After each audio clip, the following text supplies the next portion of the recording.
Hello and welcome students. तो class 10 students, आज हम मैथमेटिक्स में चैप्टर 9 एप्लीकेशंस ऑफ ट्रिग्नोमेट्री को स्टडी करने जा रहे हैं। सबसे पहले हम बेसिक डिस्कस करेंगे चैप्टर का, जो बहुत ही इंपॉर्टेंट है क्योंकि आपका बेस क्लियर हो गया तो चैप्टर बहुत ईजी है। तो एप्लीकेशंस ऑफ ट्रिग्नोमेट्री चैप्टर 8 जो है वो आपका इंट्रोडक्शन टू ट्रिग्नोमेट्री था, उसी के ऊपर ये चैप्टर बेस्ड है। तो इसको हम डिस्कस करने जा रहे हैं, तो ध्यान से समझिएगा। तो एप्लीकेशंस ऑफ ट्रिग्नोमेट्री का मतलब होता है ट्रिग्नोमेट्री का हम डेली लाइफ में कहाँ पे यूज़ कर सकते हैं।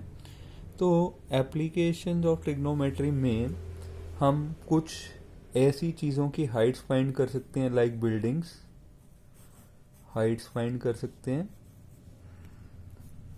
बिल्डिंग की हाइट फाइंड कर सकते हैं, टावर की हाइट फाइंड कर सकते हैं, किसी पोल की हाइट फाइंड कर सकते हैं, एटसेट्रा। तो इसके अलावा कुछ हम डिस्टेंसेस फाइंड कर सकते हैं। डिस्टेंसेस कौन से? बिटवीन टू प्लेसेस,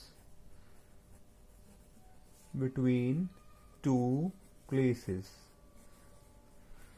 तो डिस्टेंसेस और हाइट फाइंड करने को हम एप्लीकेशन ऑफ ट्रिग्नोमेट्री बोलते हैं, पर इसमें कुछ कंडीशन है, आपको कुछ गिवन होना चाहिए। तो क्या गिवन होगा, चलिए देखते हैं। तो सबसे पहले मैं एक फिगर बनाने जा रहा हूँ, ध्यान से देखिए। एप्लीकेशन ऑफ ट्रिग्नोमेट्री में जो गिवन डाटा होता है उसके अकॉर्डिंग फिगर करेक्ट बनेगी, तो क्वेश्चन हमेशा सही जाएगा। तो फिगर कैसे बनती है उसको जानने के लिए सबसे पहले हम एक बेसिक स्टडी करने जा रहे हैं। मान लीजिए हम यहाँ पर एक हॉरिजॉन्टल सरफेस है। आपको पता है हॉरिजॉन्टल सरफेस क्या होता है? जो आपके ग्राउंड सरफेस की तरह होता है उसको हम हॉरिजॉन्टल सरफेस बोलते हैं। मैं यहाँ मेंशन कर देता हूँ, ये हमारा हॉरिजॉन्टल सरफेस हमने इमेजिन किया है, लाइक योर ग्राउंड सरफेस और योर फ्लोर और एनी अदर थिंग। तो हॉरिजॉन्टल सरफेस पे आपको पता है हम कोई भी अगर बिल्डिंग कंसिडर करें तो बिल्डिंग जो है वो हमेशा वर्टिकल होती है। वर्टिकल का मतलब वो हमेशा बेस के साथ 90 डिग्री एंगल फॉर्म करती है। तो मैं यहाँ मेंशन कर रहा हूँ 90 डिग्री एंगल। ये कोई भी बिल्डिंग हो सकती है, टावर हो सकता है, कुछ भी हो सकता है जिसकी हम हाइट फाइंड करना चाहते हैं। ये आपको हाइट दी हुई है। अगर हम ये डिस्टेंस फाइंड करना चाहते हैं, मान लीजिए हम यहाँ खड़े हैं एक प्लेस पर, ए प्लेस पर, और इसके लिए आपको और फिगर को कैसे कंप्लीट करना है। आप मान लीजिए यहाँ से ए पोजीशन से बिल्डिंग के टॉप पर देख रहे हैं, तो जिधर आप देख रहे हैं उधर आपने उसको ज्वाइन करा दिया।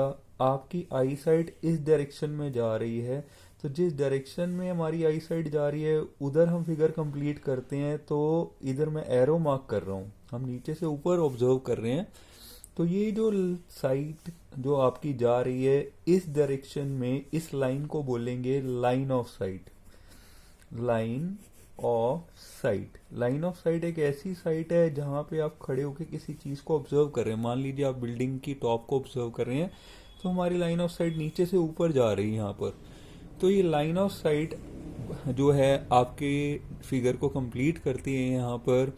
अब यहाँ पे एक राइट ट्रायंगल फॉर्म हो जाती है, ये ए, ये बेस बी, और ये बिल्डिंग के टॉप को हम सी कंसिडर कर लेते हैं। तो ये हमारी राइट ट्रायंगल फॉर्म हो गई। इसमें हम ट्रिग्नोमेट्रिकल कंसेप्ट इजीली लगा सकते हैं, बट उसके लिए आपको एक एंगल पता होना ज़रूरी है इसके अलावा, और एक साइड पता होना ज़रूरी है तीनों में से। तो फॉर एग्जांपल आपको ये एंगल जो line of site horizontal surface के साथ बना रही है, अगर ये एंगल आपको पता है तो हमें इन तीन साइड्स में से एक साइड पता होना ज़रूरी है। हम बाकी दोनों साइड्स फाइंड कर सकते हैं। मान लीजिए आपको इसका बेस पता है तो आप बिल्डिंग की हाइट फाइंड कर सकते हैं, और अगर आपको बिल्डिंग की हाइट पता है हम इस पॉइंट का distance base of the building से फाइंड कर सकते हैं। तो इसके लिए हमें ये एंगल पता होना ज़रूरी है। इस एंगल को मैं थीटा नेम कर रहा हूँ, और इस एंगल थीटा को हम बोलते क्या हैं? ये एंगल ऊपर की तरफ इंक्लाइंड है, तो ये एक तरह से हमारी इंक्लिनेशन है, इसीलिए इस एंगल थीटा को एंगल ऑफ इंक्लिनेशन बोला जाता है। तो एंगल ऑफ इंक्लिनेशन क्या है? एक ऐसा एंगल जो हॉरिजॉन्टल सरफेस, जिसको बेस सरफेस बोलते हैं, और लाइन ऑफ साइट के बीच में जो बनता है उसको एंगल ऑफ इंक्लिनेशन बोलते हैं, जब हम नीचे से कोई ऑब्जेक्ट ऊपर की तरफ ऑब्जर्व कर रहे हैं। मान लीजिए आप यहाँ खड़े हैं तो आपकी कुछ हाइट होगी।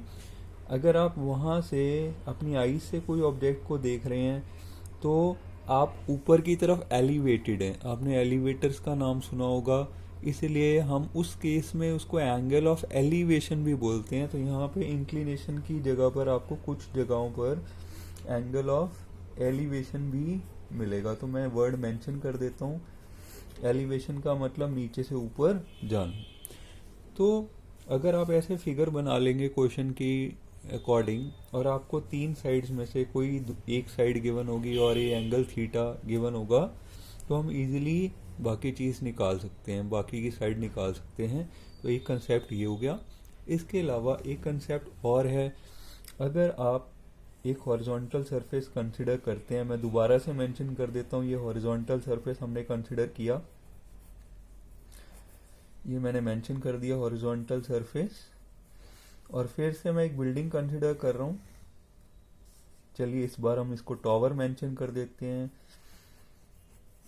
और ये बिल्डिंग या टावर का बेस बी हो गया, और इसका टॉप को हम सी से मेंशन कर रहे हैं। मान लीजिए इस बार आप यहाँ टॉप पे खड़े हैं सी पॉइंट पर, तो आप इधर एक पॉइंट है ए, मान लीजिए यहाँ पे एक कार है, आप इस कार को ऊपर से नीचे ऑब्जर्व कर रहे हैं। तो लाइक दिस आपकी लाइन ऑफ साइट ऊपर से नीचे आएगी। तो ये एरो ऊपर से नीचे हम मार्क कर रहे हैं क्योंकि इस बार हम टॉप ऑफ द बिल्डिंग पे खड़े हैं। तो यहाँ से हम नीचे एक कार को ऑब्जर्व कर रहे हैं, कार ए पॉइंट पर है, और ये हमारी लाइन ऑफ साइट ऊपर से नीचे आ रही है। तो जो लाइन ऑफ साइट है यहाँ भी एक एंगल बनाएगी, पर क्या वो एंगल टावर की हाइट के साथ बनाएगी? नहीं, ऐसा नहीं है। वो भी हॉरिजॉन्टल सरफेस के साथ एंगल बनाना चाहिए, जैसे ऊपर लाइन ऑफ साइट ने हॉरिजॉन्टल सरफेस के साथ एंगल बनाया। तो यहाँ तो हॉरिजॉन्टल सरफेस है नहीं। तो अगर सरफेस नहीं है तो हम एक ऐसा सरफेस खुद इमेजिन कर सकते हैं यहाँ पर, लाइक दिस। ये देखिए मैं डॉटेड में एक सरफेस यहाँ पे बना रहा हूँ, इसको हम इमेजिनरी हॉरिजॉन्टल सरफेस बोलते हैं। तो मैं यहाँ मेंशन कर रहा हूँ, ये हमारा इमेजिनरी हॉरिजॉन्टल सरफेस है, हॉरिजॉन्टल सरफेस। एक ऐसा हॉरिजॉन्टल सरफेस जो आपके बेस सरफेस के बिल्कुल पैरेलल हो सकता है, जिसको हमने इमेजिन किया है। वो सरफेस के साथ लाइन ऑफ साइट एक एंगल बना सकती है। ये एंगल, इसको हम थीटा मेंशन कर देंगे। ये हमने एंगल थीटा मेंशन कर दिए यहाँ पर। तो ये जो एंगल फॉर्म हुआ है लाइन ऑफ साइट का, ये हॉरिजॉन्टल सरफेस के साथ, ध्यान रखिए ये मैंने डॉटेड में फॉर्म किया है। तो ये जो सरफेस है ये लाइन ऑफ साइट के साथ एंगल थीटा फॉर्म करेगा। बट इस बार आप ऊपर से नीचे देख रहे हैं, तो यहाँ एलिवेशन तो है नहीं, यहाँ हम नीचे की तरफ जा रहे हैं। और आपको पता होगा कि जब हम नीचे की तरफ कहीं भी जाते हैं तो उसको डिप्रेशन बोलते हैं। इसलिए इस एंगल थीटा का जो नेम है एंगल ऑफ डिप्रेशन आएगा। तो एंगल ऑफ डिप्रेशन क्या है? जब भी हम ऊपर से नीचे कोई ऑब्जेक्ट को देख रहे हैं, फॉर एग्जांपल आप बेड सरफेस पे बैठे हैं, चेयर पे बैठे हैं, आप नीचे ग्राउंड सरफेस पे कुछ देख रहे हैं, तो आपका एंगल ऑफ डिप्रेशन बनना चाहिए एक इमेजिनरी हॉरिजॉन्टल सरफेस के साथ, क्योंकि एयर में तो कोई हॉरिजॉन्टल सरफेस होगा नहीं, वहाँ पे आपको एक हॉरिजॉन्टल सरफेस इमेजिन करना पड़ेगा। अब ध्यान से देखिए, ये जो इमेजिनरी हॉरिजॉन्टल सरफेस है ये हमारे ओरिजिनल हॉरिजॉन्टल सरफेस के बिल्कुल पैरेलल होता है। और अगर ये पैरेलल है तो आपने पैरेलल लाइन का कंसेप्ट पढ़ा है, दो पैरेलल लाइंस को एक लाइन इंटरसेक्ट कर रही है, इसको ट्रांसवर्सल बोलते हैं। और ये जो एंगल है इस एंगल के इक्वल होगा। ऐसा क्यों? क्योंकि ये दोनों एंगल्स ऑल्टरनेट इंटीरियर एंगल है। तो अगर ये एंगल थीटा है तो ये एंगल भी थीटा होना चाहिए, because both are alternate interior angles. तो आप मेंशन कर सकते हैं, अगर मैं यहाँ पे एक पॉइंट डी ले लेता हूँ, तो ये D C A angle C A B के इक्वल होगा। तो मैं यहाँ मेंशन कर देता हूँ डी सी ए एंगल हमने थीटा मेंशन किया था और ये सी ए बी एंगल के इक्वल आ गया because these are alternate interior angles. तो अगर इस ट्राइंगल में अब आपको ये एंगल थीटा पता चल गया इसकी हेल्प से और तीन में से कोई एक साइड पता चल गई तो आप बाकी दोनों साइड्स इजीली फाइंड कर सकते हैं। तो पूरा ट्रिग्नोमेट्री की एप्लीकेशन सिर्फ इन दो फिगर्स पर बेस्ड है। अगर आपको क्वेश्चन में ये दो फिगर्स बनानी आती हैं तो आप इजीली क्वेश्चन को ट्रिग्नोमेट्रिक टेबल की हेल्प से फाइंड कर सकते हैं। तो बाकी का कंसेप्ट हम एक्सरसाइज वाले टॉपिक में पढ़ेंगे। अभी के लिए इतना ही। तो थैंक्स अ लॉट।